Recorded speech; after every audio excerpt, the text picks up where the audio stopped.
बच्चों को दुआएं, बड़ों को सलाम। फ़िज़ा है मेरा नाम। You watching morning with Fiza 24 news पर। नाज़रीन, दुश्मन भारत एक जंगी जुनून पैदा कर रहा है अवाम में, लेकिन उन्हें ये नहीं पता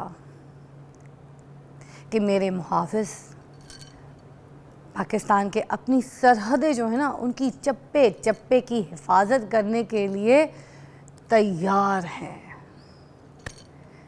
ये मत भूलना भारत कि जब जब तुमने सरहदों की खामोशी को कमज़ोर समझा तो पाकिस्तान ने तुम्हें ऐसी ललकार दी है कि तुम्हारी हवाएं भी कांप उठी हैं, तुम्हारी ज़मीन और फ़िज़ाएं लरज़ उठी है। फरवरी 2019 तारीख का वो दिन जब पाक फ़ज़ाइया ने दुश्मन तुमको सबक सिखाया जो आज भी भारतीय मीडिया हजम ही नहीं कर पाता। वाह, 2 तैयारे ऐसे मार गिराए, एक पायलट पकड़ा। पूरी दुनिया ने देखा कि पाकिस्तान की जो फिजाओं के मुहाफिज है ना, कितनी खामोशी से, कितने सॉफ्ट तरीके से, नरमी से दुश्मन के ये जो इरादे हैं ना, इनके ख्वाब जो है ना, इनको चकनाचूर कर देते हैं चाय की चुस्की के साथ है। अभिनंदन के तो होश भी उड़ चुके थे पाकिस्तान ने दुश्मन के पायलट को बड़ी इज्जत दी, लेकिन पैगाम तो 2 टोक था ना, है हम अमन चाहते हैं, मगर ये याद रखें कि हम कमजोर हरगिज़ नहीं है। हमने ये जंग नहीं छेड़ी है, ओके माइंडेड। मगर अगर कोई जंग हम पर मुसल्लत करेगा ना, तो क्या लगता है हम खामोश रहेंगे? हम खामोश तमाशाई नहीं रहेंगे। हम दुश्मन की ईंट से ईंट बजा देंगे। हमारे जो ये शाहीन फजाई हवाओं में देखते हैं ना उड़ते हुए, ये सब उड़ते नहीं है, ये दुश्मन के दांत खट्टे कर देते हैं जब हवा में इनको फजाओं में उड़ता देखते हैं तो आज भी पाक फजाइया हर लम्हा तैयार है, तैयार।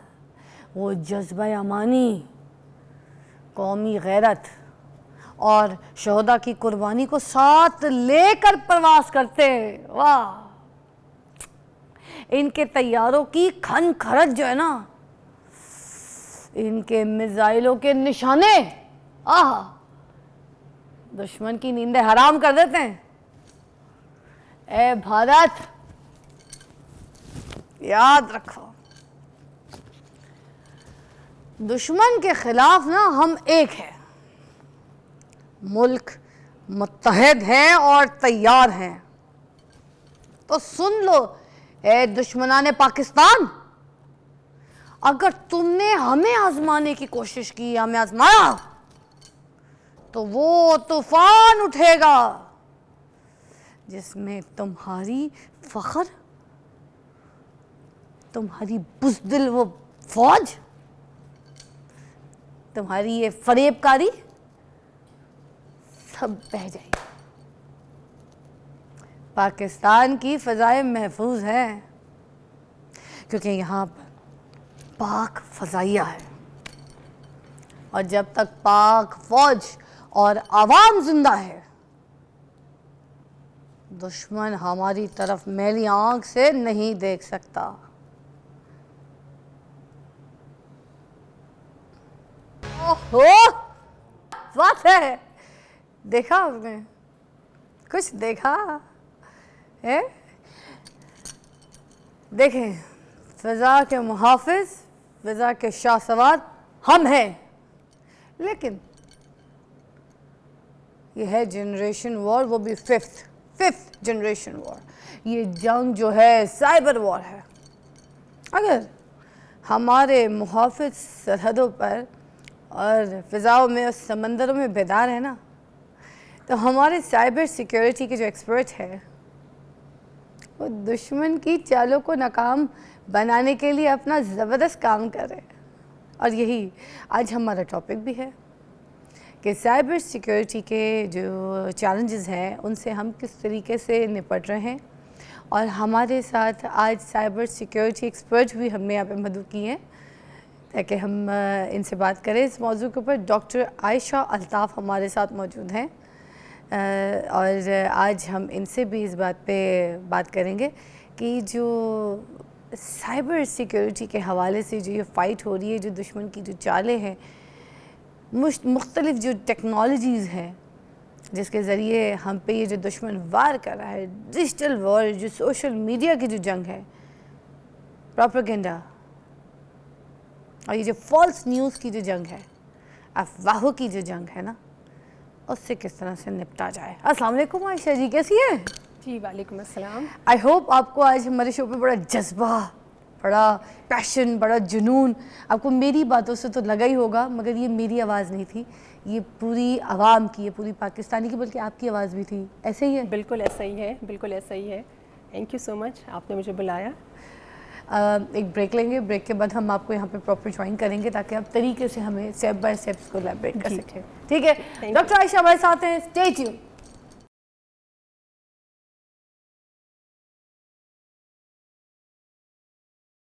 Welcome back, you watching morning with Fiza. और आज हमारे पास डॉक्टर आयशा हैं जिनसे हम ये पूछ रहे हैं कि जो अभी साइबर सिक्योरिटी की जो फ़ाइट चल रही है, ये जो सोशल मीडिया की फ़ाइट चल रही है, इसको हम किस तरीके से जो है ना हैंडल कर सकते हैं, ये प्लीज़ बताइएगा आज। जी thank you very much. Cyber security और साइबर मीडिया की जो वॉर है, एक्चुअली आप इसको ये कह सकते हैं कि that is a fifth type of war जो कि अब आजकल चल रही है। इस पे हमें जो मेनली प्रॉब्लम्स आती हैं वो ये हैं कि जो हमारी न्यूज़, फेक इमेजेस जो शेयर हो रहे हैं और उनकी रीशेयरिंग।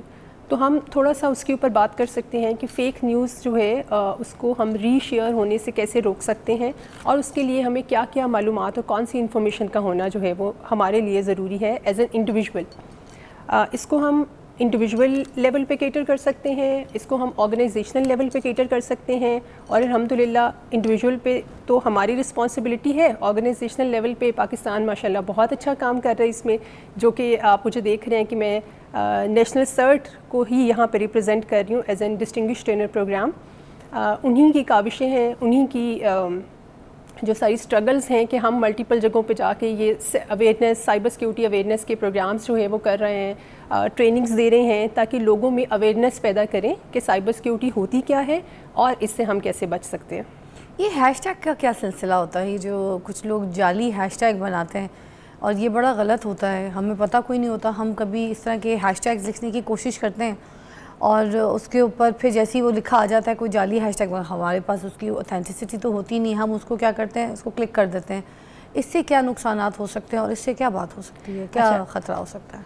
आपके क्वेश्चन में ही आपका आंसर है, जैसे कि आपने खुद ही कह दिया कि हम ऑथेंटिसिटी नहीं होती और हम उसको क्लिक कर देते हैं। हाँ, क्योंकि हैशटैग लिखते हैं और क्लिक कर देते हैं। बिल्कुल ऐसा ही है। तो हमें सिर्फ बेसिक जो चीज़ इंडिविजुअल लेवल पे हमें देखनी है वो ये है कि जब भी हम किसी चीज़ के ऊपर क्लिक कर रहे हैं, जब तक हमें ये नहीं पता कि उसका सोर्स क्या है और जब तक हमारे पास सोर्स वेरीफाइड नहीं है, ऑथेंटिकेटेड नहीं है, हमें उसको क्लिक नहीं करना चाहिए। ये हमारी इंडिविजुअल लेवल पे ओवर द इंटरनेट यानी साइबर स्पेस को यूज़ करते हुए ये हमारी ज़िम्मेदारी बनती है। मगर इसके क्या नुकसानात क्या हो सकते हैं? Suppose if somebody is doing like, मैं अगर किसी हैशटैग को मुझे नहीं पता and we just writing the hashtag and I click that, तो उसका क्या नुकसान हमें हो सकता है? अच्छा, उसका डेफिनेटली नुकसान होगा। उस नुकसान को अंडरस्टैंड करने के लिए हमें दो चीज़ें पहले समझना ज़रूरी है कि फ़ेक न्यूज़ क्या होती है, यानी झूठी खबर होती क्या है। उसके लिए बेसिकली हैशटैग जो है वो यूज़ किया जाता है। अब फेक न्यूज़ जो है ये दो तरह की होती है। एक को हम, यानी झूठी खबर जो है वो दो किस्म की होती है। एक को हम ये कहते हैं कि डिसइंफॉर्मेशन, एक को हम कहते हैं मिस इन्फॉर्मेशन। यानी थोड़ा सा दोनों में डिफरेंस है और डिफरेंस ये है कि दोनों में इंटेंशंस का डिफरेंस है। यानी मिस इन्फॉर्मेशन वो जो गलत खबर आ गई है और आगे प्रोपोगेट हो रही है।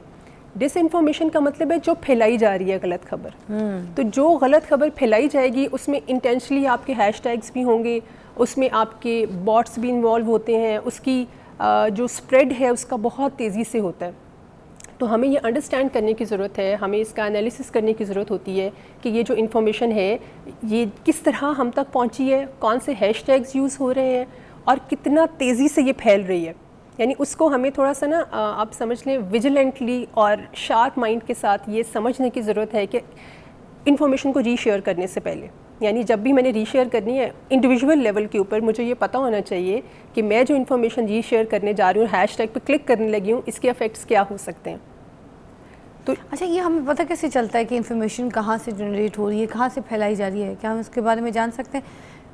कोई मेटा डाटा का, कोई एनालिस्ट, उसके कोई अकाउंट की उसकी तारीख जो है, ऐसी कोई चीज़ें चेक की जा सकती हैं? जी बिल्कुल, इसकी बहुत सारी टेक्निक्स अवेलेबल हैं, बहुत सारे तरीक़ों से हम इसको चेक कर सकते हैं।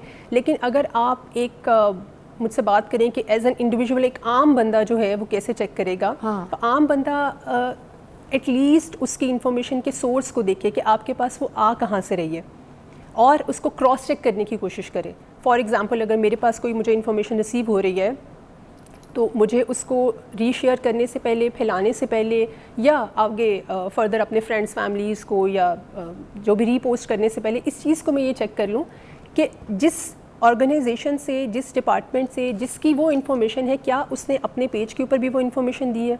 यानी ये एक बड़ा बेसिक तरीका है कि हम सोर्स ऑथेंटिकेशन इसकी चेक कर सकते हैं, यानी सोर्स की वेरिफिकेशन। फॉर एग्जांपल, अगर किसी के बारे में कोई इन्फॉर्मेशन है, किसी भी डिपार्टमेंट के बारे में, तो उस डिपार्टमेंट की वेबसाइट के ऊपर वो इन्फॉर्मेशन मौजूद होना ज़रूरी है। अच्छा। तो हमें मेटा डाटा का मतलब होता है कि जो भी इमेज शेयर हो रहा है या जो कोई न्यूज़ शेयर हो रही है, उसके जो उससे रिलेटेड जो डाटा है, यानी उसकी प्रॉपर्टीज़ में हमारे पास बहुत सारी इन्फॉर्मेशन होती है कि ये इमेज जनरेट कब हुआ था, ये मॉडिफाई कब हुआ है, ये फ़र्स्ट टाइम शेयर कब हुआ है और ये रीशेयर कब हो रहा है। तो उसकी सारी की सारी इन्फॉर्मेशन को हम सिस्टमेटिकली हम उसको रीड कर सकते हैं।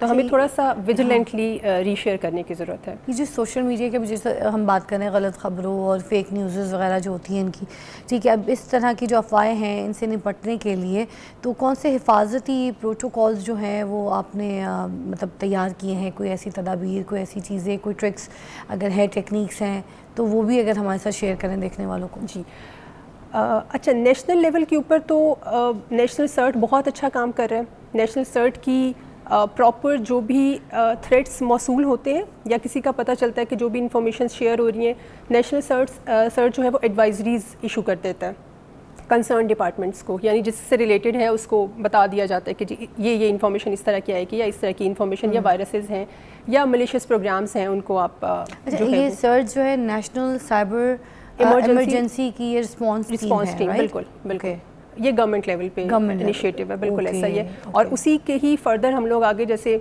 जो आपका क्वेश्चन है कि कैसे पता चले, तो उसके लिए सबसे इम्पॉर्टेंट चीज़ जो है वो अवेयरनेस है। और जिसकी वजह से प्रॉब्लम भी सबसे ज़्यादा ये है कि अवेयरनेस की लोगों में बहुत कमी है। यानी हम आजकल हर एक के, जैसे आप देखते हैं कि मोबाइल है हाथ में, और मोबाइल तो एक चलता फिरता जो है वो बॉम्ब है। डिजिटल फोरेंसिक के बारे में बात कर रही हैं? बिल्कुल।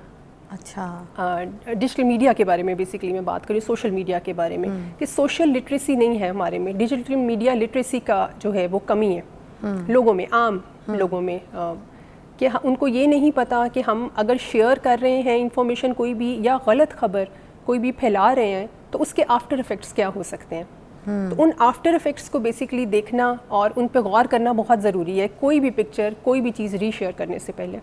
मगर यहाँ पर कोई भी चीज़ आती है, कोई भी चीज़ दिखती है तो हम तो बगैर सोचे समझे आगे फैला देते हैं। ये तो बहुत गंदा सा, गलत सा ट्रेंड फैल गया है।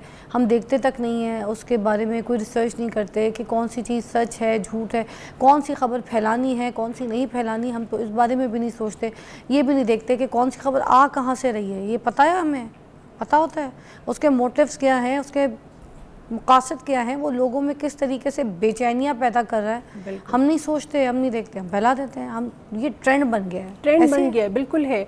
और क्योंकि अब आप देख रहे हैं कि हर एज ग्रुप के पास हाथ में मोबाइल है, और जैसे पोस्ट है वो रीशेयर, रीपोस्ट, रीशेयर और रीट्वीट, ये सब कुछ जो है वो कॉन्टीन्यूसली चल रहा है। तो ये सबसे डेंजरस बात है। इसके लिए इसलिए सबसे इम्पॉर्टेंट चीज़ जो है, टेक्निकली तो ठीक है, काम हो रहा है, टेक्निकली हम चीज़ों को देख भी रहे हैं। नेशनल सर्ट बहुत अच्छे तरीके से जो है वो डिफरेंट ऑर्गेनाइजेशंस के साथ मिलकर टूल्स, टेक्निक्स पे काम भी हो रहा है।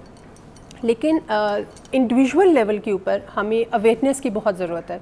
डिजिटल लिटरेसी की बहुत ज़रूरत है कि हम सबको ये पता हो कि हम में जो इंफॉर्मेशन रिसीव हुई है हमने उसको कैसे शेयर करना है।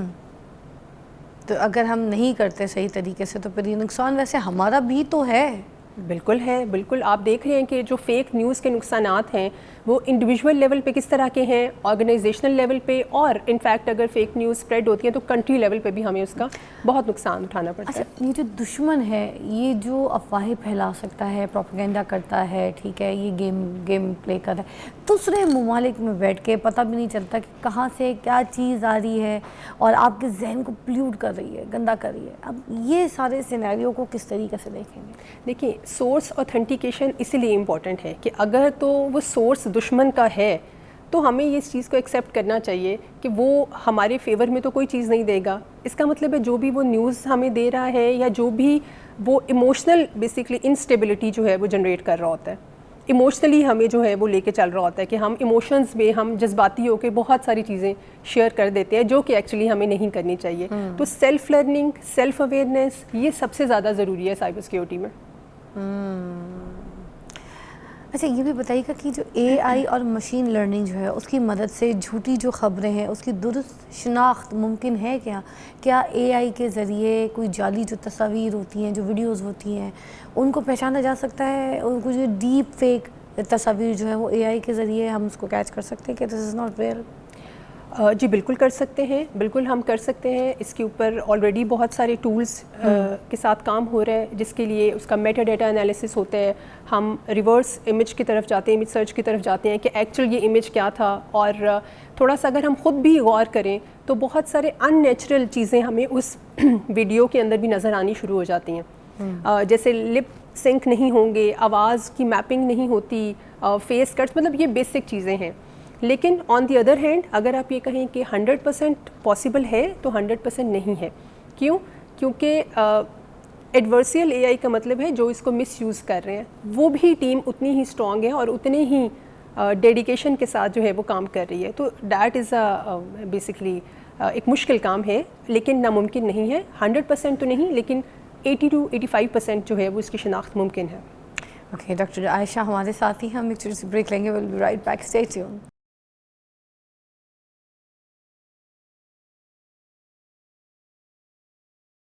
अच्छा, हम अभी पीछे यही बात कर रहे थे कि देखें हमारे मुल्क में भी ना हमें एक होना पड़ेगा।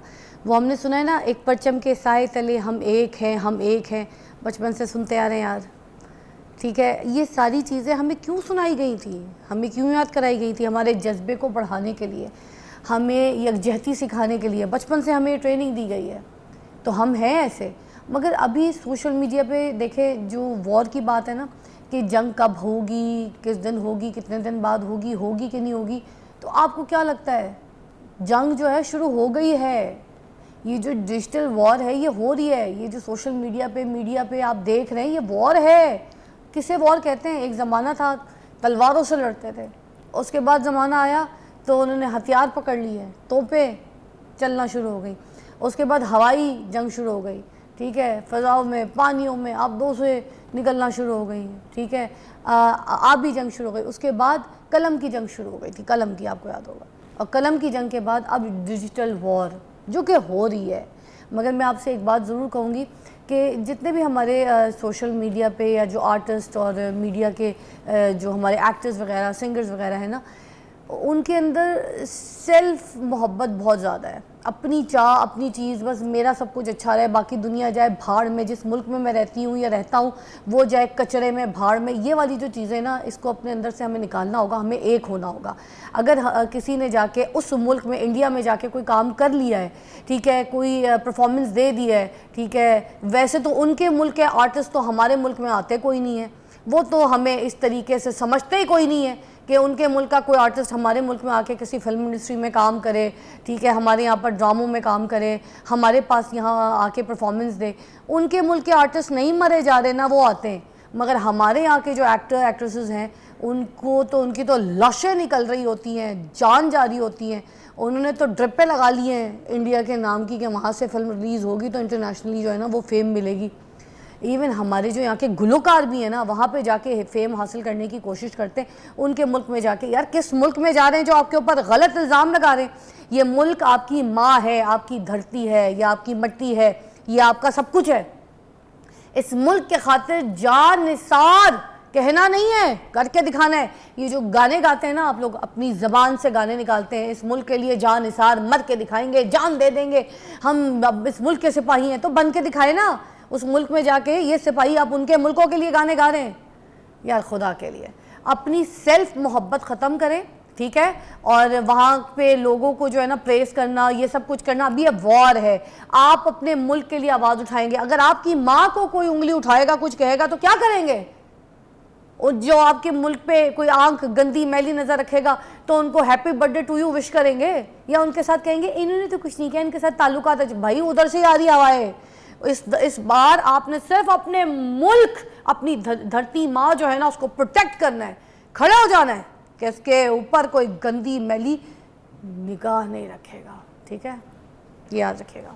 तो हमारे एक्टर्स और एक्ट्रेसेस और सिंगर्स को भी रोल प्ले करना होगा, वरना मैं आपको बता दूं आपको सबको बायकॉट कर दिया जाएगा। जितने भी ये जो सोशल मीडिया पे लोग हैं आपको बायकॉट कर देंगे। आप लोगों के जो मिलियंस के अकाउंट है ना ज़ीरो हो जाएंगे, अल्लाह की कसम। पाकिस्तान के खातिर सब जान देंगे। अच्छा जी, ये जो जाली अकाउंट्स हैं, ये क्या रोल, और ये जो ख़ुदकार जो अकाउंट्स होते हैं, ये उनका हिसाब लगाने के लिए किस तरीके से जो एजेंसीज़ हैं ये काम कर रही होती हैं? अच्छा, जाली अकाउंट्स जो बेसिकली फ़ेक अकाउंट्स हैं और बॉट्स, ये एक्चुअली न्यूज़ को स्प्रेड करने के लिए इस्तेमाल किए जाते हैं। तो इसके लिए नॉर्मली जो मेथड्स यूज़ किए जाते हैं वो है कि अकाउंट एनालिसिस होना चाहिए प्रॉपर, और बॉट्स का बिहेवियर एनालिसिस होता है। थोड़ा सा मैं आपको समझाऊं कि अगर अकाउंट्स का एनालिसिस का मतलब ये है कि अगर एक इन्फॉर्मेशन बहुत तेज़ी से फैल रही है और इतनी जल्दी फैल रही है कि आप उसको ये जज कर लें कि ये ह्यूमनली पॉसिबल नहीं है, कि यानी एक इंसान या बहुत सारे इंसान मिलके भी इतनी तेज़ी से इन्फॉर्मेशन को नहीं फैलाते, तो इसका मतलब ये है कि बीच में कोई बॉट्स इन्वॉल्व हैं, यानी कोई ऐसे सॉफ्टवेयर्स जो कि मशीन्स के थ्रू सिस्टमेटिकली इसको स्प्रेड कर रहे हैं न्यूज़ को यूजिंग फेक अकाउंट्स। अच्छा, ठीक है। तो इस तरह की पॉसिबिलिटी, जब बहुत ज़्यादा इन्फॉर्मेशन एकदम से फैलना शुरू हो जाती है तो उसमें अगर कोई ह्यूमन इन्वॉल्व नहीं है तो उसमें बॉट्स या फेक अकाउंट्स जो है वो इन्वॉल्व होते हैं। अच्छा डॉक्टर साहब, आखिरी सवाल मैं हैकर्स के हवाले से ज़रूर करना चाहूँगी। हैकर्स किस तरीके से अपना काम करते हैं और किस तरीके से जो हमारे सिक्योरिटी चैलेंजेस जो है ना उसको क्रिएट कर लेते हैं?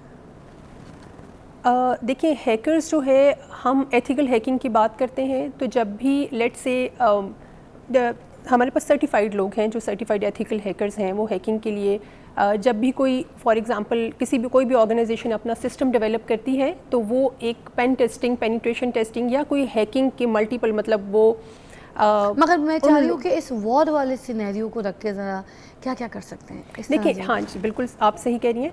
हैकर्स बेसिकली आपको अटैक्स को रोकेंगे। अगर किसी भी आउटसाइड द कंट्री या कहीं से भी कोई अटैक्स आ रहे हैं तो उनके पैटर्न एनालिसिस करके हैकर्स और टेक्निकल लोग जो हैं वो उनको रोकने की कोशिश करते हैं, और ताकि आपकी जो मेन स्ट्रीम है, मेन ऑर्गेनाइजेशन है, उसके डाटा को कोई नुकसान ना पहुंचे और वो किसी कोई इसको मिसयूज़ एक्चुअली ना कर सके। अच्छा जी, बहुत आज इन्फॉर्मेशंस मिली हैं आपसे। एंड में प्लीज़ कुछ कहना चाहेंगे तो मैसेज दीजिएगा, फिर हम ब्रेक पे जाएंगे। जी बहुत शुक्रिया।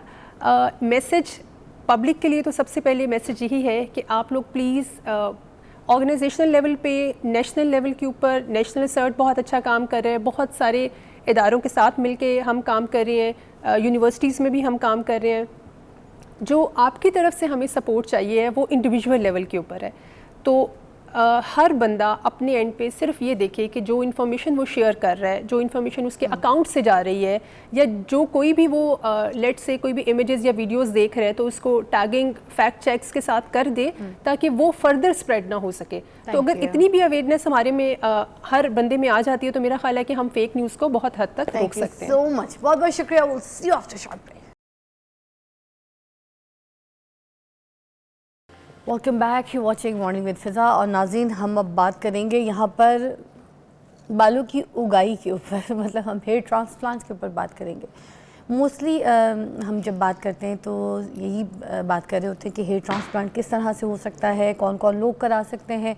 और आज हम थोड़ा सा इसमें ऐड ये करेंगे, नमक बराबर ही सही, मगर पूछेंगे ज़रूर कि इसके डिसएडवांटेजेस क्या क्या हैं, क्योंकि बहुत सी चीज़ें जो है ना, अब क्योंकि सोशल मीडिया का दौर है तो सुनने में बहुत सी बातें आती हैं कि अगर गलत डॉक्टर से करा लिया है हेयर ट्रांसप्लांट तो बड़े इश्यूज़ हैं, बड़े मसाइल हैं।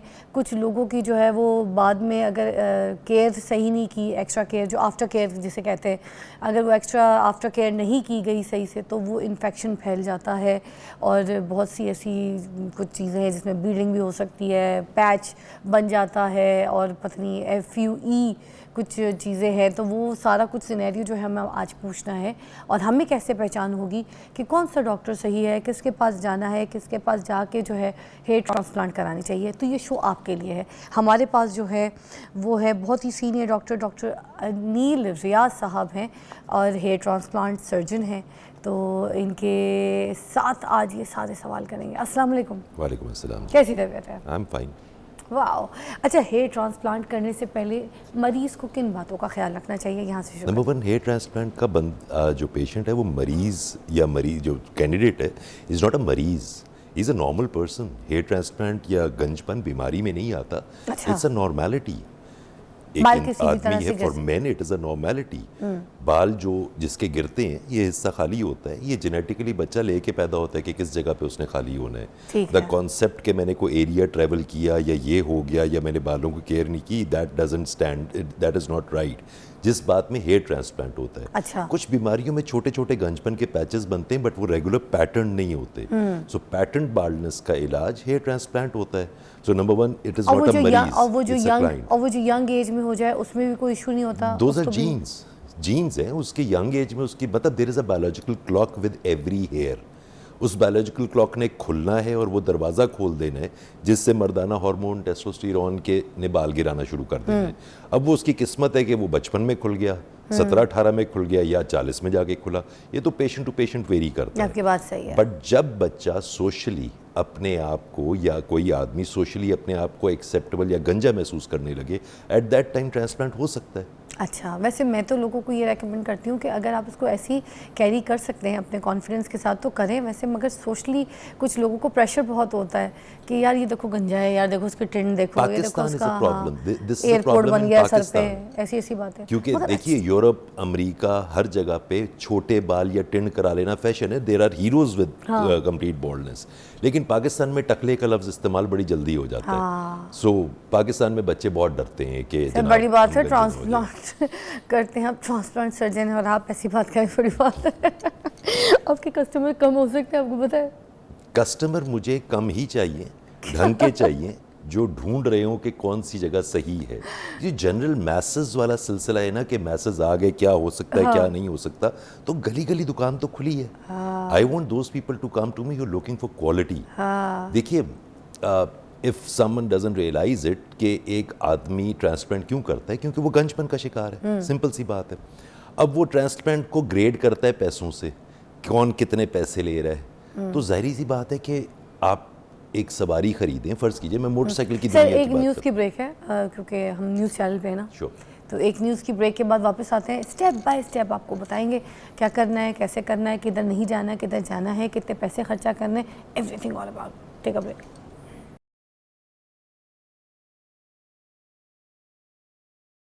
जी, कितने मज़े मज़े की मैं बातें करती हूँ। डॉक्टर साहब बड़े अच्छे इंसान हैं और बड़े अच्छे, वो मैं कहती हूँ ना, नेक सोल है, अच्छा सोल है इनका। तो खैर हम कुछ इस तरह की भी बातें करते हैं, मगर अभी फिर वापस आते हैं अपने टॉपिक की तरफ, क्योंकि पाकिस्तान के is one of the best hair transplant surgeon. So इनसे वो चीज़ें हमने ज़रूर सीखनी है जो लोग कराना चाहते हैं, और लोगों का बड़ा दिल है कराएं भाई, कराएं। आपकी जेब में, पॉकेट में पैसा है, अच्छा पैसा है, अच्छे तरीके से कराएं। अभी हम यही बात कर रहे थे कि कुछ लोग जाते हैं और डॉक्टर की फ़ीस होती है जैसे कि सपोज़ हेयर ट्रांसप्लांट के लिए 5 लाख 6 लाख फॉर एग्ज़ाम्पल, मगर वो कहते हैं हम तो इतना अफोर्ड नहीं कर सकते, तो वो कहते हैं कि ठीक है आप 3 लाख में जो है ना आपका हेयर ट्रांसप्लांट हो जाएगा। मगर वो जो मेन सर्जन है फिर वो नहीं करता, उनका आगे से PA उनका असिस्टेंट वो कर रहा होता है, फिर उसमें कॉम्प्लिकेशंस वगैरह आ जाती है, क्योंकि वो फिनिशिंग तो नहीं आएगी जो एक सर्जन के हाथ की है।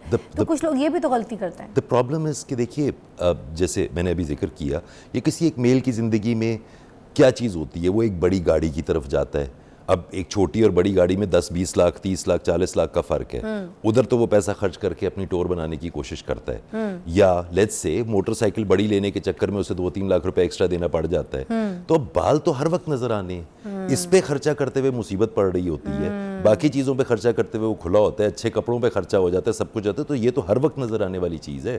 अगर आप मेरे जैसे सर्जन से एक्सपेक्ट करते हैं कि वो सारी सर्जरी खुद करे, तो पैसे देने की तो सोचना ही पड़ेगा सर ना। अपने सेहत पे भी लोग खर्चा नहीं करते। मैं तो कहती हूँ वाइटामिन खाएं, अच्छी चीज़ें लें, अच्छे कपड़े जूते पहने, अपने ऊपर खर्चा करें, अपने ऊपर पैसे लगाएं। मगर हमारे यहाँ का माशरे का द जो मोस्ट बेचारा इंपॉर्टेंट थिंग इज एक्सरसाइज। ज्यादातर लोगों को लगता है कि एक्सरसाइज शायद को फरोई चीज है।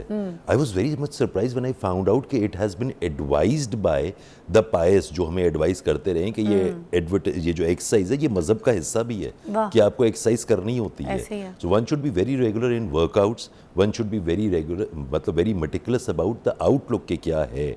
अब जहाँ तक हेयर ट्रांसप्लांट का ताल्लुक है, अगर आप सर्च करने जाएंगे, मतलब बहुत सारे पेशेंट्स मेरे हम क्वेरीज के अंदर पाकिस्तान को डाउनग्रेड और तुर्की को अपग्रेड करने की कोशिश बहुत ज़्यादा होती है। पाकिस्तान में टर्की टर्की टर्की Ah, बहुत yes, लगा हुआ है। right, What is right, Turkey right. Turkey Turkey? अब मज़ेदार बात- Any surgery you talk about, any dermatologist, any skin plastic surgery if you talk about, सारा कुछ टर्की टर्की टर्की, hair देखिए, transplant टर्की। आज से 20 साल 19 साल पहले जब मैंने ये काम शुरू किया था तो मेरे पास 7-8 टेक्नीशियन थे। अच्छा, कैन यू बिलीव मी कि एवरी टेक्नीशियन ने अपने ऊपर डॉक्टर का मुफ्त का टैग लगा के सो वो अपना क्लिनिक खोल के बैठा हुआ है। really? कैसे खोल Yes. लेते हैं? इलीगल है, पाकिस्तान में गैर कानूनी है, नहीं कर सकते, लेकिन खोला हुआ है। रोकने वाला कौन है? नाम लिखा हुआ है हेयर ट्रांसप्लांट, कोई भी हेयर ट्रांसप्लांट का नाम उन्होंने लिख दिया। अब अंदर वो दफ्तर ने ऑपरेशन नहीं करना, ऑपरेशन सर्जन ने करना है। डॉक्टर अगर अंदर बैठा है तो उसने करना है, और डॉक्टर ने खुद करना है। ये नहीं कि वो बैठा हुआ है और उसके छोटे कर रहे हैं, that is the wrong thing. ठीक है। सो अब लोगों का ख्याल ये होता है, हर कोई एक इदारे का नाम लेता है कि मैंने वहाँ से किया, वहाँ किसने किया, किसने? दैट इज़ इंपॉर्टेंट कि किसने किया। मैं अपनी उम्र में अब तक पूरी सर्जरी खुद कर रहा हूँ। ठीक है, that is what I like to do, मैंने खुद करनी है। That is why I am able to do 1 और मैक्सिमम 2 सर्जरीज पर डे। इससे ज़्यादा मैं जा ही नहीं सकता। सो अब ये 10 सर्जरीज कैसे की जाती है खुद से, I have no idea. It's a 12 hour surgery, ये पहचान- 10 से 12 घंटे की सर्जरी है हाय ये। हाय, अब ये पहचान कैसे करेंगे कि हम मतलब सही डॉक्टर एक कौन तो सा है? देखिए, आप तशहीर पे जाएंगे तो तशहीर तो मैंने अपनी करनी है ना, मैं तो अपने इश्तिहार में जो मर्जी लिख दूँ। नहीं, अब एडवर्टाइजिंग पे नहीं मैं जाते। कोई लेट्स authentic लेट्स अगर- गो देयर। हमारा एक ग्रुप है पाकिस्तान का, hair restoration society of Pakistan. उसके पास जाके देखिए कि कौन कौन रिकग्नाइज्ड है। सर दोबारा बोल दें। हेयर HRSP, HRSP इसकी वेबसाइट बहुत मज़े की नहीं है, लेकिन आप international society of hair restoration surgeons ISHRS के ऊपर जाइए, वहाँ पे नाम देखिए कि आपके इलाके में कौन है। अच्छा। फिर एक है diplomate American board of hair restoration surgery. There is only one exam for hair transplant, that is diplomate American board of hair restoration surgery. उसकी वेबसाइट पे देखिए कि आपके इलाके में कौन कौन है। फिर जब आप इनके पास चले जाएं, पाकिस्तान में कितने नाम है उसके ऊपर? पाकिस्तान में 13 लोग हैं इस वक्त। अच्छा, ठीक है। उसके बाद जब आप इन नामों पे चले जाएं तो अब मेक श्योर कीजिए कि जो है, जिसका नाम है, वो सर्जरी भी खुद कर रहा है। Okay. That is the most important thing ना, and you demand it, and when you don't find him operating on you, आप एतराज़ करें कि भाईजान आपने तो ये कहा था कि आप कर रहे हैं, तो आप क्यों नहीं कर रहे? That is the most important thing ना, कि सर्जन जिसके साथ आपकी बुकिंग हुई है सर्जरी वो करे। So that is the most important part. अब yes, a surgeon can definitely designate to a doctor कि वो बैठा हुआ है तो डॉक्टर उसके लिए कर रहा है, ठीक है, या उसको हेल्प कर रहा है। लेकिन अगर वो टेक्नीशियंस को डेजिग्नेट कर रहा है तो इसी के बाद तो बनता है कि टेक्नीशियंस अपना क्लिनिक खोल के बैठ जाते हैं, क्योंकि उन्होंने तो यही देखा कि नाम लगाते हैं और अंदर जो मर्जी कर रहा होता है। पेशेंट के जहन में भी ये है कि टेक्नीशियन सर्जरी करता है। टेक्नीशियन सर्जरी के पार्ट करता है, एक छोटा सा हिस्सा है उसका स्पेसिफिक, उसने पूरी सर्जरी नहीं करनी। आपकी जिल्द में जब भी छेद होगा ना, वो छेद डॉक्टर ने करना है, वो छेद लीगली डॉक्टर ने करना है। अब तुर्की की आपने बात शुरू की, मजे की बात आपको बताऊं, तुर्की ने लीगल कर दिया कि ये 6 टेक्नीशियन भी कर सकता है। अच्छा, अब ढूंढ ले जाके तुर्की में ढंग का अस्पताल। हाय अल्लाह, दूसरी चीज, तो लोग तो दुनिया पागल हुई पड़ी है। तुर्की तो जाती है दुनिया तो बहुत सारी चीजों पे भाई, हम पागल तो है, किसी सबको मान सेलिब्रिटी लें को भी तुर्की में देखते मैं हैं, हमें plainly समझ आ बता जाती रहा है हूं। किसी हेयर ट्रांसप्लांट के लिए गया है या कहीं कोई। तुर्की ने इस चीज को लीगल कर दिया कि टेक्नीशियन ये छेद वाला काम, स्किन के अंदर एंटर होने वाला काम नॉन डॉक्टर कर सकता है। अच्छा, ठीक है, फिर तो बस चल रहा है उनका, वो उनके यहाँ लीगल है, हमारे यहाँ फिर इलीगल है। यहाँ फिर कुछ खौफ है उधर तो खौफ ही नहीं है, इधर तो फिर आपने मुझसे गुफ्तगू की अभी, ठीक है, what do you feel, you don't as such know me, what do you feel, am I a doctor और एम आई अ टेक्नीशियन?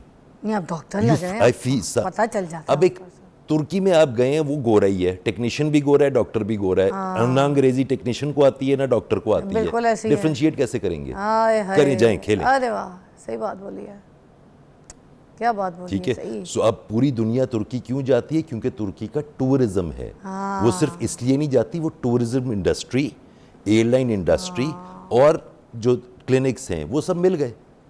अब बेसिक एडवर्टाइजमेंट एयरलाइन की ज्यादा अच्छी होती है कि डॉक्टर की? एयरलाइन एडवर्टाइज करती है, होटल एडवर्टाइज करते हैं, स्पॉट्स एडवर्टाइज होते हैं, बीच में ट्रांसप्लांट की पकड़ चली जाती है। Okay, so that is why हर कोई तुर्की जाता है। इसीलिए। और फिर हमारी एक ख्वाहिश भी तो ना कि हमसे बाहर सब बेहतर हैं। मेरे ख्याल में जो मैक्सिमम नंबर ऑफ सर आपकी डिप्लोमेट्स बात हैं, पे मेरी सीरी भी कह रही है, या we talking about this, be quiet. अच्छा, तो एक और चीज़ मुझे बताइएगा, जैसे कुछ आपके पास सपोज कोई पेशेंट आता है, अब वो आपसे हेयर ट्रांसप्लांट की बात करता है, अपनी शिकायत करता है कि मेरा इधर से टेंड हो गया है, मुझे इधर से बाल गिर गए, मुझे ये हेयर फॉल ऑल दैट, तो क्या आप उसको कोई टेस्ट रेकमेंड करते हैं कि पहले तुम्हारे ये टेस्ट होंगे, ये चीज़ें होंगी, उसके बाद मैं बताऊंगा कि हो सकते हैं या नहीं हो सकता? किन जो को आप कह रहे हैं पेशेंट नहीं, तो किन लोगों को हो सकता है, किन को नहीं हो सकता है? मेरा अगर लेबोरेटरी से सेटिंग होगी ना कि मुझे हर टेस्ट के पीछे पैसे भेजेगा तो मैं बहुत सारे टेस्ट करूंगा। लेकिन अगर मैं डॉक्टर हूँ और मैं जांच कर सकता हूँ कि क्या मसला है, हाँ, तो मैं बिला वजह के टेस्ट नहीं कराऊंगा। तो सर एक और चीज़ भी है ना, आप सपोज मैं आपके पास आऊँगी, डॉक्टर्स हैं कोई, मैंने कहा मेरे यहाँ पे हेयर ट्रांसप्लांट मुझे चाहिए, बाल गिर गया है मेरा सारा, तो पैच है, मुझे पूरा जो ना हेयर ट्रांसप्लांट कर दे, तो वो आपको एक ही स्पेसिफिक लेबॉर्ट्री के बारे में बताएंगे और वो लिख के देंगे उस लेबॉर्ट्री का नाम भी कि टेस्ट मुझे यहीं के चाहिए, मुझे इधर से ही करवा के देने। तो पकड़ तो आपने खुद लिया, मुझसे क्यों पूछ? हाँ, आप समझ गए ना बात मेरी, वाई स्पेसिफिक वन लेबॉर्ट्री, कहीं से भी तो टेस्ट हो सकता है। परसेंटेज, ठीक है, and yes there are certain recommended test, लेकिन एक जनरल आदमी को देख के मैंने एमबीबीएस किया क्यों था? यही किया था ना कि एक पेशेंट को मैं जज भी कर सकता हूँ। तो अगर मैंने देखना है किसी का कोई कि आयरन की कमी है, तो देयर आर क्लिनिकल टेस्ट कि मैं उसकी आंखें खोल के देख सकता हूँ, हीमोग्लोबिन में आंखें खोल के देख सकता हूँ। डॉक्टरी पढ़ी थी ना, एमबीबीएस भी तो किया था ना इससे पहले, तो टेस्टों की लाइन लगाने की जरूरत को खास नहीं सर होती। ये पेनफुल प्रोसीजर होता है? नहीं, it's completely painless. It's completely after that. देखिए आज से 100-150 साल पहले ना सर्जरी में पेन का कॉन्सेप्ट खत्म हो चुका है। ठीक है। अब जिधर पेन होती है वो नाअहली की वजह से होती है। हमें सुकून नहीं है कि हम सुकून से पेशेंट को टाइम दें कि उसको पेन ना हो, ठीक है। अब एक जनरल सी चीज़ है, पेशेंट जब आता है ना तो वो थोड़ा सा खामोश तबाह होता है, वो समझता है पेन होगी। जो कंप्लेन करता है पेशेंट उसे पेन नहीं होती। ओके, कंप्लेन करेगा तो हम नहीं करेंगे दर्द, ठीक है, कंप्लेन नहीं करेगा तो पेन करेंगे, ऐसे है। ठीक है। So it's a completely painless surgery. जिस दिन सर्जरी है उस दिन किसी किस्म की दर्द नहीं होनी। अच्छा, सर्जरी के बाद कितने दिनों के बाद वो नॉर्मल लाइफ में आ जाता है? अगले दिन। अगले दिन ही? बंदे अपनी सुस्ती हम पे डाल रहे होते हैं। मेरी तरफ से कोई रेस्ट नहीं है, you can work the next day. किसी का ट्रांसप्लांट हुआ, एक हफ्ता उसने छुट्टी की है। वो तो उसने छुपाने के लिए की थी यार ना, हद होती है यार, ये कोई तरीका है? तो छुपाने के लिए की थी ना, वो दिखाना नहीं चाहता था कि ट्रांसप्लांट हुआ है उसका। टोपी तो मैंने पहनानी है ना, हाँ, वो ठीक अच्छा, है, वो पहननी है उसने। तो टोपी पहन के, ये बेकरी में भी तो जाते हैं, वहाँ बंदा टोपी पहन के काम कर रहा होता है ना, तो काम करने वाले काम करते हैं। अच्छा, दूसरी सर्जरी ये भी है, मतलब अगर किसी को बहुत ही छुपाने का शौक है तो बालों के अंदर भी ऑपरेशन होता है, बगैर शेव किए भी ऑपरेशन होता है। अच्छा। और नॉर्मली होता था ज़्यादातर जब हम स्ट्रिप सर्जरी ज़्यादा किया करते थे तो उस वक्त हम बगैर शेव किए ही करता था। ठीक है, I use, yes it is safer, ठीक है, मतलब इट इज सेफर। सर लड़कियां भी आती हैं, औरतें भी आती हैं, जाहिर सी बात है, मतलब there is an equal percentage of baldness in both. कुछ लोग कॉस्मेटिक हेयर के लिए भी आते होंगे ना, कि जिसमें थोड़ी सी ब्यूटी कॉस्मेटिकली उनका थोड़ा सा हेयर लाइन अच्छी लगे। हाँ जी बिल्कुल, व्हाई नॉट, खवातीन का माथा चौड़ा है तो वो कम करा सकती है, जाहिर सी बात है। मतलब माथे के ऊपर ट्रांसप्लांट खवातीन का मतलब उतना ही, लेकिन वो पता नहीं पहुंचती कम है वो, मतलब they don't probably want it, शायद वो सर कवर कर लेती हैं, ये उनको लगता नहीं है कि उनका हो सकता है। खवातीन का बहुत बेहतर होता है क्योंकि सारी कहानी छुपी हुई है आपकी हेयर लाइन में, ड्रॉ क्या किया। अब I don't remember, I just remember very few patients जो जब मैं हेयर लाइन बना रहा होता हूँ उस वक्त खुश होते हैं। सबको एतराज़ होता है, सबका ख्याल होता है कि हेयर लाइन कहीं और होनी चाहिए, उसे नहीं पता, मुझे पता है। मैं 19 साल से पेशेंट्स देख रहा हूँ, मैंने सही भी बनाई, गलत भी बनाई। और गलत को देखा भी, सही को देखा भी। सो मुझे पता है हेयरलाइन कहाँ होनी चाहिए। सो उसके अंदर जो फीडबैक है पेशेंट का वो अहम है, उसकी ख्वाहिश अहम है, लेकिन बनेगी मेरी मर्जी से। सर आखिरी सवाल बता दीजिएगा, अगर पूरी टिंड है तो कितने को पैसे लग जाते हैं?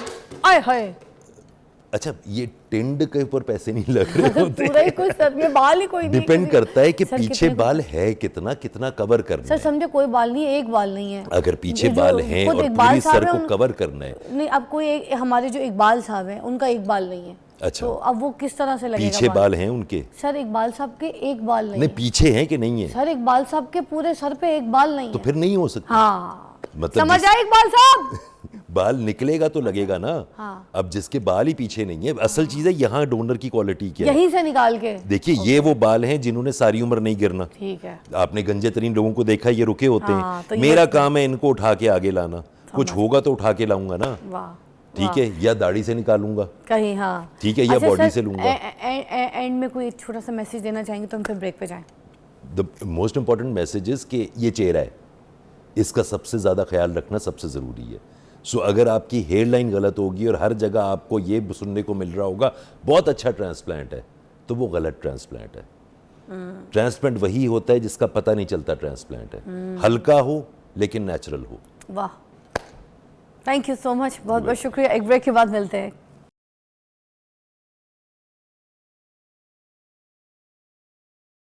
Welcome back. अब मेरे पास आयशा नासिर मौजूद हैं जो कि हमें बताएंगी आज कि हम किस तरीके से अपनी इम्यूनिटी जो है वो स्ट्रॉन्ग कर सकते हैं। डाइटिशियन है, किसी तारुफ की मोहताज नहीं है और हमारे शो पे हमेशा आपकी रहनुमाई के लिए आती हैं। Ayesha, how are you? मैं बिल्कुल ठीक, आप बताइए। You looking wonderful. Thank you so much, बहुत शुक्रिया। अच्छा जी, आज हम इम्यूनिटी के ऊपर बात करेंगे कि हम अपनी इम्यूनिटी को बूस्ट किस तरह से कर सकते हैं, तो प्लीज़ बताइएगा। अच्छा फिज़ा, जब कोविड आया था ना, ये हमारा बड़ा मसला बना था कि हमें लगता था रातों रात ही हमने कोई चीज़ ऐसी खा लेनी है जिससे हमारी इम्यूनिटी बहुत अच्छी हो जाएगी और हम पे कोविड का असर नहीं होगा। इम्यूनिटी एक ऐसी चीज़ है, आप इसको ओवरनाइट बिल्ड नहीं कर सकते, बहुत माइक्रो लेवल पे ये बिल्ड होती है। आपकी रोज़मर्रा की जो आदत हैं ये इसको बहुत ज़्यादा इम्पेक्ट कर रही होती हैं। ये नहीं होगा कि आपका लाइफस्टाइल अनहेल्दी है लेकिन आप बहुत ज़्यादा विटामिन सी खा रहे हैं और उसके साथ आप एक्सपेक्ट करेंगे कि आपकी इम्यूनिटी अच्छी हो। हम डाइट की भी बात कर लेते हैं और वो लाइफस्टाइल जिसके साथ इम्यूनिटी अच्छी हो सकती है उसकी भी बात कर लेते हैं। अगर हम डाइट की बात करें तो विटामिन सी सबसे ज़्यादा इंपॉर्टेंट है इसमें। और विटामिन सी जितने हमारे सिट्रिक फ्रूट्स होते हैं, जैसे हमारे पास ऑरेंजेस आ जाते हैं, कीवी है, आजकल के मौसम में स्ट्रॉबेरीज आई हुई हैं, बहुत कम लोग जानते हैं। अमरूद विटामिन सी का बहुत अच्छा सोर्स है, आगे मैंगो आएगा वो विटामिन सी का बहुत अच्छा सोर्स है, आलू बुखारा विटामिन सी का बहुत अच्छा सोर्स है। अभी कुछ एरियाज़ में पीच मिलने लग गया है, जो आड़ू है वो भी विटामिन सी का अच्छा सोर्स है। अब विटामिन सी का इस्तेमाल आपका डेली बेसिस पे ज़रूर होना चाहिए। कुछ लोग विटामिन सी के सप्लीमेंट्स शुरू कर देते हैं, 500,000 mg तक विटामिन डी। हमारी बॉडी 85 mg तक विटामिन सी जो है वो डेली बेसिस पे अब्जॉर्ब करती है। इससे ज़्यादा जो है वो सिर्फ़ और सिर्फ हम अपने दिल की तसल्ली दे रहे होते हैं, इससे ऊपर आप जितनी डोजेज पे जाते हैं उसकी अब्जॉर्प्शन बॉडी के अंदर नहीं हो रही होती। कोई टेक्निक भी है कि अगर हमने विटामिन सी सोर्स किसी फल के ज़रिए अगर हम ले रहे हैं, उसके साथ अगर हमने किसी खाने का इस्तेमाल कर लिया या चाय का इस्तेमाल कर लिया, तो वो जो विटामिन सी है हमारे अंदर जाके एब्जॉर्ब नहीं होगी, डाइल्यूट नहीं होगी, कोई ऐसे इश्यूज होते हैं तो बताइए प्लीज़। जितने हमारे मल्टी वाइटामिन्स हैं या जितने हमारे न्यूट्रिएंट्स हैं, आप उसके ऊपर चाय, ग्रीन टी या कॉफ़ी का इस्तेमाल कर लेते हैं तो उनकी एब्जॉर्प्शन हिंडर हो जाती है। यानी एब्जॉर्ब वो होते हैं लेकिन उतने अच्छे तरीके से एब्जॉर्ब नहीं होते जितने अच्छे तरीके से उनको एब्जॉर्ब होना चाहिए था। तो जितने फ्रूट्स एंड वेजिटेबल्स हैं आप उनका इस्तेमाल जो है वो थोड़े वक्फे से करें। इस बात का मतलब ये है कि अगर आपने नाश्ता किया और नाश्ते में चाय पी है तो 1 to 2 आवर गैप के साथ आप फ्रूट्स का इस्तेमाल करें। और अगर आप चाय पी रहे हैं और सैलड, क्योंकि सैलड के अंदर भी हम लेमन स्क्वीज़ करते हैं जो कि विटामिन सी का अच्छा सोर्स है, टोमेटोज़ हो जाते हैं वो भी विटामिन सी का अच्छा सोर्स है, तो जो सैलड्स वगैरह हैं उनके ऊपर से भी चाय, कॉफ़ी या ये जो बेवरेजेस होते हैं कैफिनेटेड बेवरेजेस, इनका इस्तेमाल जो है वो कम से कम किया जाए। हमें किस तरह पता चलता है कि हमारी इम्यूनिटी जो है वो अभी बूस्ट नहीं कर रही है, सही नहीं है, कमज़ोर हुए हुए हम, ये कैसे पता चलता है? जो बंदा बार बार बीमार हो जाता है, कोई भी मौसमी अगर बीमारी आती है तो सबसे पहले उस बंदे को लगती है, गर्मी है तो भी उसको कोई ना कोई मसला है, सर्दी आई है तो भी नज़ला ज़ुकाम है, ऑब्वियसली उसकी जो इम्यूनिटी है वो कॉम्प्रोमाइज़्ड है। अगर दुनिया में कुछ भी हो रहा है और आप पे इतना ज़्यादा उसका असर नहीं होता या आप बहुत ज़्यादा बीमार नहीं होते, इट मीन्स आपकी इम्यूनिटी अच्छी है। लेकिन अगर कोई भी छोटी छोटी बीमारी आती है और सबसे पहले आप इम्पैक्ट होना शुरू हो जाते हैं, इट मीन्स आपकी जो इम्यूनिटी है वो कॉम्प्रोमाइज्ड है। उसके लिए फिर आपको सप्लीमेंट्स, जिसमें जिंक, जब कोविड आया था तो हमने एक सर्बेक्सी बहुत ज़्यादा इस्तेमाल की थी, फिर हमें सप्लीमेंट्स में जिंक का इस्तेमाल करना चाहिए। लाजमी नहीं है सर्बेक्सी, किसी भी ब्रांड का जिंक 15 to 22 mg जो है वो आप इस्तेमाल करना शुरू कर दें। एंड वो भी आपने कोशिश करनी है कि मील के कोई 2 आवर्स के बाद इस्तेमाल करें, ताकि उसकी जो एब्जॉर्प्शन है वो मैक्सिमम हो। क्योंकि अगर आप जिंक भी दूध के साथ ले लेंगे, बहुत सारे लोग सर्बेक्सी दूध के ग्लास के साथ ले लेते हैं, कैल्शियम और जिंक एक दूसरे के एब्जॉर्प्शन जो है वो हिंडर कर देते हैं। बेहतर है कि जिंक को भी मील के 2 आवर्स के बाद हाँ, बचपन में जब हम छोटे थे तो हमें सर्बेक्सी खिलाते होते थे ना पेरेंट्स, मगर कुछ पेरेंट्स गलती ये करते हैं कि दूध के साथ दे देते हैं, तो it's not recommended with milk. बिल्कुल ऐसे ही कैल्शियम और जिंक हैवी मेटल हमेशा लाइट मेटल के एब्जॉर्प्शन को हिंडर करता है, तो वो फिर आपस में एक दूसरे के एब्जॉर्प्शन रोकते हैं। इसी तरह आयरन भी, अगर आप मीट या बीफ के साथ जिंक का इस्तेमाल करते हैं, जैसे दोपहर का खाना खाया उसमें आपने मटन या बीफ या इवन चिकन भी इस्तेमाल किया, ऊपर से आपने जिंक ले लिया, तो उसकी एब्जॉर्प्शन उतनी अच्छी नहीं होगी। इसीलिए उसको भी आप एम्प्टी स्टमक, ये नहीं कि बिल्कुल ही सुबह उठते साथ ही ले लेना है, मील के कोई 2 आवर्स के बाद आप इस्तेमाल करें। अब सब्जियों की तरफ आ जाते हैं। सब्जियों का क्या लेन देन है, किस तरीके से इम्यून के लिए काम करती है, कौन सी सब्जी करती है? अच्छा, जितनी सब्जियां हैं, जितने फ्रूट्स हैं, सारे के सारे वाइटामिन्स का बहुत अच्छा सोर्स है। अब जब हम इम्यूनिटी की बात करते हैं, विटामिन ए इंपॉर्टेंट है, विटामिन सी इंपॉर्टेंट है, विटामिन ई इंपॉर्टेंट है, तो आपको जितने फ्रूट्स एंड वेजिटेबल्स हैं, जितनी सब्जियां हैं, वो ज़रूर इस्तेमाल करनी चाहिए। हाँ, ओवर कुक कर करके नहीं इस्तेमाल करना चाहिए। ओवर कुक से मुराद ये है कि हम एक तो सब्जियों को फ्राई करते हैं और बहुत ज़्यादा जब तक उसके सारे न्यूट्रिएंट्स ज़ाया नहीं हो जाते हम पकाते जाते हैं। ओवर कुक ना करें, स्टीम करके अगर वेजिटेबल्स इस्तेमाल की जाती हैं वो सबसे बेहतर है। बिकॉज़ हम लोगों को, हम एशियंस में अक्सर वो एंजाइम जो कि कच्ची सब्ज़ी को हज़म करने के लिए चाहिए होता है वो बहुत कम होता है, जिसकी वजह से जो लोग सलाद इस्तेमाल करते हैं या कच्ची सब्ज़ी, उनमें से कुछ लोग गैस का प्रॉब्लम जो है वो कंप्लेन करने लग जाते हैं, जी हम तो जब भी सब्ज़ी खाएं गैस हो जाती है। आप वही वेजिटेबल्स जैसे ब्रोकली वगैरह, गोभी, बैंगन, कुछ इस तरह से दम पे रख के खा लो तो भी लोगों को शिकायत होती है। फिज़ा उसमें प्रॉब्लम ये है कि जितनी ग्रीन लीफी वेजिटेबल्स हैं ना, ये तो आपको कच्ची लेनी नहीं चाहिए, ये ऑक्सीलेट स्ट्रेस देती हैं बॉडी के अंदर। जितनी भी ग्रीन लीफी वेजिटेबल्स हैं इनको तो आप स्टीम करके लें। अब बैंगन अगर आपको पका के स्टीम करके भी गैस कर रहा है तो आपको हो सकता है कोई और अंडरलाइंग इशू हो, जैसे IBS वगैरह का मसला हो, उसमें भी फिर बैंगन सूट नहीं करता। अगर कोई एक पर्टिकुलर वेजिटेबल या फ्रूट आपको प्रॉब्लम कर रहा है, हो सकता है फिर आपका कोई अंडरलाइंग इशू चल रहा है। इन जनरल अगर हम बात करें, आपका कोई पेट का मसला नहीं है, तो आप वेजिटेबल्स को हल्का सा स्टीम करके, बहुत आपका दिल है तो 1 टीस्पून ऑलिव ऑयल उसमें ऐड कर लें और उस तरह से आप इस्तेमाल करें, उनकी एब्जॉर्प्शन सबसे अच्छी होगी और वो आपको गैस ट्रबल नहीं करेंगे। Very nice. आयशा हमारे साथ हैं। हम आज पूछें इम्यूनिटी को किस तरीके से बूस्ट किया जा सकता है, सही किया जा सकता है, उस पर काम करेंगे ब्रेक के बाद।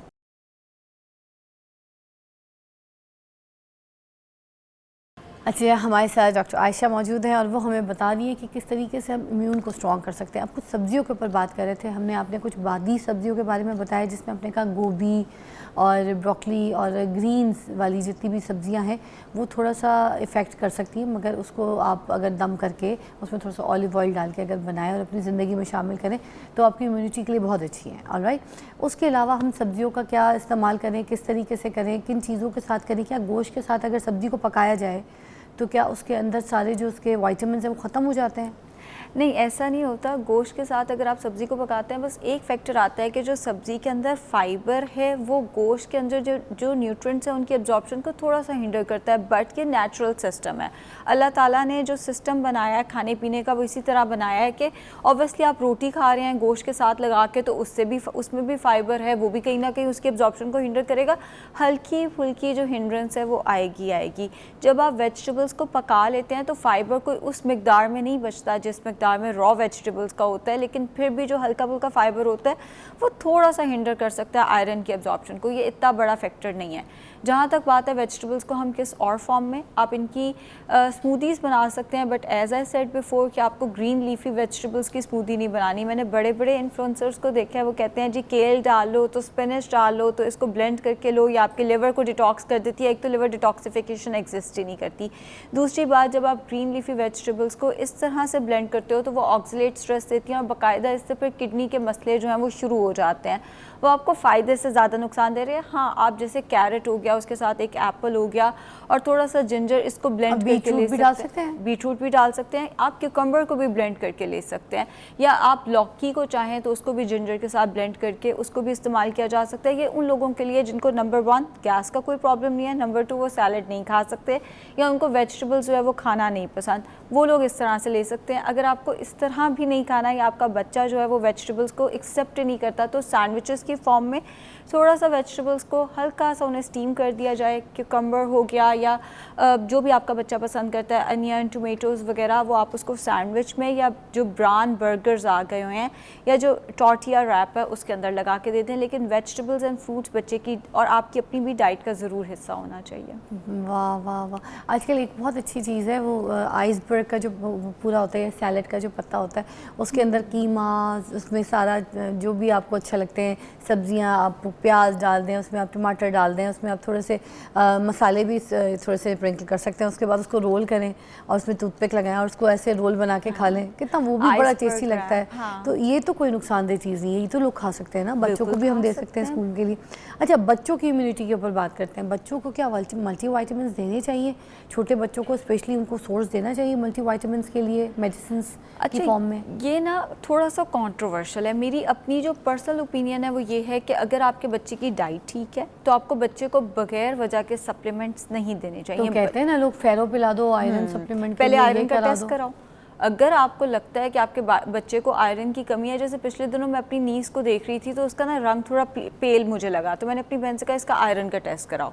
अब ये तो नहीं हो सकता कि आप छोटे बच्चे को बगैर टेस्ट कराए आप उसको सप्लीमेंट्स पे सप्लीमेंट्स दिए जा रहे हो। नो डाउट उनका कोई बहुत लॉन्गर रन में साइड इफेक्ट नहीं है, मगर फिर भी आप बच्चे की किडनी पे एक बोझ डाल रहे हो, वो भी बगैर वजह के। अगर तो आपके बच्चे को कोई डेफिशिएंसी है ज़रूर उसको सप्लीमेंट दें। अपने बच्चे का विटामिन डी का, कैल्शियम का, आयरन का टेस्ट ज़रूर कराया करें एवरी 6 मंथ्स। आई नो बच्चे को नीडल फोबिया होता है, मगर बगैर टेस्ट के आप बच्चे को कभी भी प्लीज़ कोई सप्लीमेंट ना दें। और मैंने कितने लोगों को देखा है, वो बच्चों को, हमें डॉक्टर ने सर्बेक्सी लिख के दी, लेट से हम गए डॉक्टर के पास, जी हमारा हेयर फॉल हो रहा है, लेट से एक एग्जांपल है, बच्चे का हेयर फॉल हो रहा है, उसको भी वही सर्बेक्सी देना शुरू कर देते हैं, सोचे समझे बगैर कि उसकी एज क्या है, क्या उसकी सर्बेक्सी की रिक्वायरमेंट है या नहीं है। जो बड़ों को इंजेक्शन दिया जाता है वही हम बच्चों को भी देना शुरू कर देते हैं, बड़े की प्रिस्क्रिप्शन ही बच्चे को भी देना शुरू कर देते हैं। बिल्कुल गलत अप्रोच है। बच्चे की रिक्वायरमेंट बड़ों की रिक्वायरमेंट से डिफरेंट है। इवन बच्चों का विटामिन डी भी बड़ों से जो होता है वो डिफरेंट होता है। आपने पहले टेस्ट कराने हैं बच्चों के, फिर आपने उनके सप्लीमेंट शुरू कराने हैं। ये मेरी ओपिनियन है। मैं जानती हूँ बहुत सारे डॉक्टर्स कह देते हैं कि करा लें, डॉक्टर्स की मैं बिल्कुल रिस्पेक्ट करती हूँ, वो उनकी ओपिनियन हो सकती है। बीइंग अ डाइटिशियन मेरी ये ओपिनियन है, बगैर टेस्ट कराए बगैर वजह के बच्चों को सप्लीमेंट। अच्छा, कोई ऐसी इम्यूनिटी के लिए बच्चों की कोई ऐसा नुस्खा, कोई ऐसी कोई हमें रेसिपी बता दें जो हम कुछ घर में बना के बच्चों को रोज़ खिला सकें, किसी ऐसे फॉर्म में जो बच्चे खा भी लें? फ्रूट चाट बहुत अच्छी चीज़ है। एज ए सेड के विटामिन सी सबसे ज़्यादा, विटामिन सी सबसे इंपॉर्टेंट होता है हमारी इम्यूनिटी के लिए। विटामिन सी सबसे ज़्यादा फ्रूट के अंदर, वेजिटेबल्स के अंदर मौजूद होता है। बच्चों को फ्रूट चाट बना के दें, मिल्क शेक्स बना के दे दें, उनको फ्रूट जूसेस दे दें, स्मूदीज़ का इस्तेमाल जो है वो कराना शुरू कर दें। वेजिटेबल्स की बात करें तो वही वेजिटेबल रैप्स की, बर्गर्स की फॉर्म में, सैंडविचेस की फॉर्म में देना शुरू कर दें। एक और फ़िज़ा जो मैंने लोगों में गलती देखी है वो ये देखी है कि लोग कहते हैं कि हमारा बच्चा तो धूप में बहुत खेलता है तो इसको विटामिन डी की तो ज़रूरत ही नहीं है। ना विटामिन डी का हम टेस्ट कराते हैं, ना विटामिन डी का सप्लीमेंटेशन करते हैं। और कितने कितने मैंने लोगों को कहते सुना है कि जी विटामिन डी सूरज से एब्जॉर्ब हो जाता है। एशिया के लोग ऐसे हैं, हमारा विटामिन डी सूरज से एब्जॉर्ब होता ही नहीं है। हमारी स्किन टोन ऐसी है, हम विटामिन डी सूरज से एब्जॉर्ब कर ही नहीं सकते। वो जो एक कॉन्सेप्ट है बच्चा धूप में खेल रहा है तो उसका विटामिन डी पूरा हो जाएगा, फिर भी आपको विटामिन डी का टेस्ट कराना है अपने बच्चे का अगर आप चाहते हैं कि आपके बच्चे की इम्यूनिटी अच्छी रहे। विटामिन डी उसमें बहुत इंपॉर्टेंट रोल प्ले करता है। विटामिन डी टेस्ट कराएं एंड सप्लीमेंटेशन करें। बच्चा भी विटामिन डी सूरज से एब्जॉर्ब नहीं कर सकता। अच्छा, जिंक भी खिलाना शुरू हो गया बच्चों को, है ना? तो वो बच्चों को दे सकते हैं सॉफ्ट और सेफ, बगैर वजह के मत दें। जिंक भी एज ए सेड सर्बेक्सी लोग बच्चों को देना शुरू कर देते हैं। अगर तो कोई वजह है, आपके डाइटिशियन ने, आपके डॉक्टर ने बच्चे को सर्बेक्सी लिख के दिया या जिंक का कोई भी सप्लीमेंट लिख के दिया, तो जरूर फिर दे सकते हैं। बगैर वजह के बच्चे को कोई भी सप्लीमेंट खुद से ना। Thank you so much Ayesha, बहुत बहुत शुक्रिया। आपको मिलता है एक छोटी ब्रेक के बाद।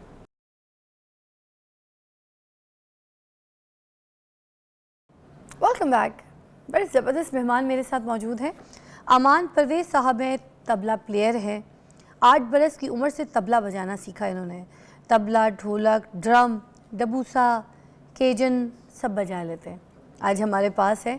और दुबई समेत बहुत सारे मुल्क हैं उधर जाके उन्होंने परफॉर्मेंस दी, बड़ी पज़ीराई हासिल की इन्होंने, बड़ा पसंद करते हैं लोग इनको और टिकटॉक पे बहुत वायरल हैं।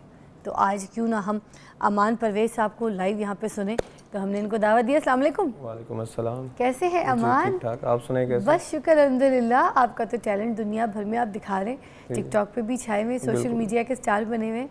तो क्या कहेंगे आज हमारे शो पे आके आप? फर्स्ट ऑफ ऑल मुझे बहुत अच्छा लगा कि आप सब ने दावत दी 24 न्यूज़ चैनल पे आने के लिए, इसका बहुत शुक्रिया। और इस तरह के टैलेंट को बहुत कम लोग मतलब प्रमोट करते हैं, तो इसको प्रमोट करना चाहिए इस काम को, क्योंकि ये काफ़ी यूनिक इंस्ट्रूमेंट है। क्लासिकल हाँ बिल्कुल। जो तो आपको बचपन में कैसे शौक हुआ? कोई फैमिली में था? बचपन में मेरे वालिद साहब बजाते हैं तबला, उनकी वजह से फिर आगे मुझे शौक 8 साल की उम्र से मैंने स्टार्ट किया तबला बजाना। तो सीखा भी वालिद साहब से? जी जी, वालिद साहब से। सारा हुनर उनसे सीखा? नहीं, सब नहीं सीखा। बचपन में 8 साल से लेकर 14-15 साल तक मैंने सीखा वालिद साहब से। उसके बाद मैंने शागिर्दी की थी पंजाब घराना में उस्ताद राशिद साहब की। वाह। देन मैं दुबई गया तो उस्ताद जी भी उधर ही होते हैं, उस्ताद रूप चौहान साहब, फिर मैंने उनकी शागिर्दी की। वाह। किसी सिंगर के साथ आपने तबला प्ले किया, अभी कोई कॉम्बो किया, कोलैब किया? उस्ताद गुलाम अली खान साहब के स्टूडेंट हैं नदीम याद साहब, उनके साथ मैंने काफ़ी संगत की है। और मेहदी हसन खान साहब के स्टूडेंट हैं इरशाद अली मेहदी साहब, उनके साथ भी मैंने कोलैब किया काफ़ी। वाह वाह। तो आज हमें क्या सुनाएंगे? आज ट्राई करते हैं कुछ डिफरेंट, मतलब अभी साथ तो कोई और इंस्ट्रूमेंट है नहीं, तो इससे कुछ आपको प्रोविंसेस शो करवाते हैं तबला की। चलिए जी। वाह जी अमान भाई। स्टार्ट पंजाब से करते हैं। ठीक है। क्योंकि पंजाब की अपनी शान है अपनी। वाह।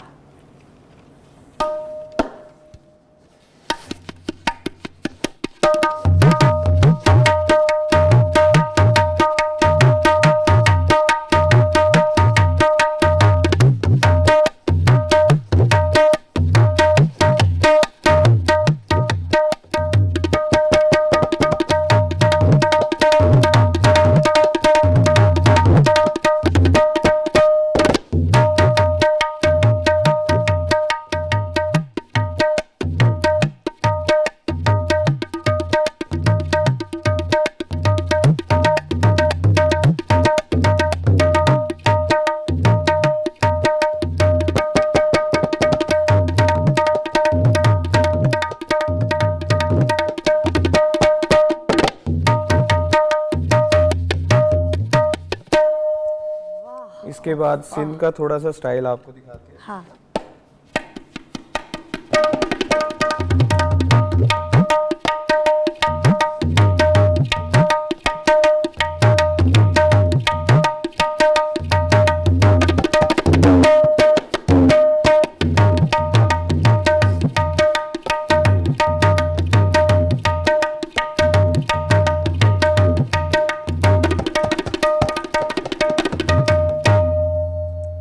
बलूचिस्तान की तरफ चलते हैं।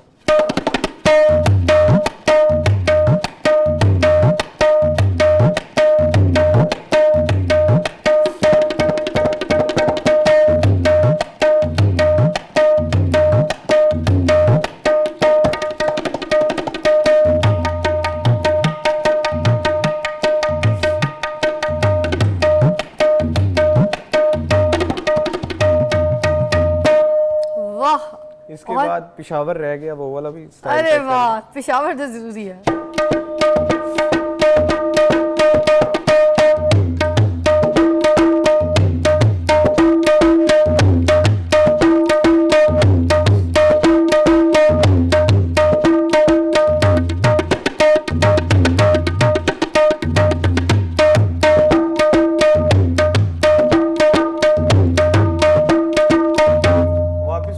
तरफ ही आते हैं क्योंकि पंजाब का एक अपना स्टाइल है। क्या बात है।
दरबारी? दरबारी कुछ क्लासिकल मतलब। हाँ, जैसे तानसेन टाइप के ज़माने के ओके कोई। ओके, कुछ क्लासिकल एक कायदा है वो आपको सुनाते हैं। हाँ, उम्मीद करता हूँ पसंद आएगा।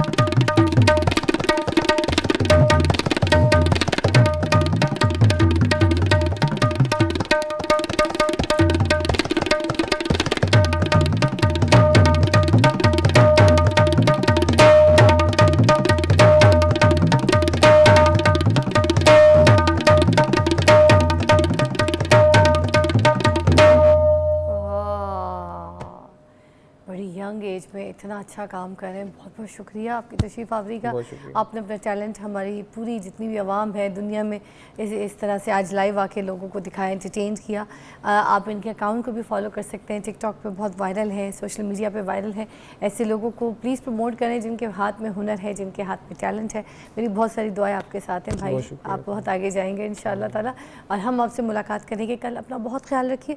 इसी तरह एक अच्छा सा शो लेके जिस पे आपकी सेहत पे बात करेंगे, आपके किसी माशी मसाइल पे बात करेंगे, और दूसरा हम किसी ऐसे टैलेंट को प्रमोट करेंगे। मगर साथ साथ ये मत भूलिएगा कि हम तैयार हैं और हम दुश्मन का मुकाबला करेंगे।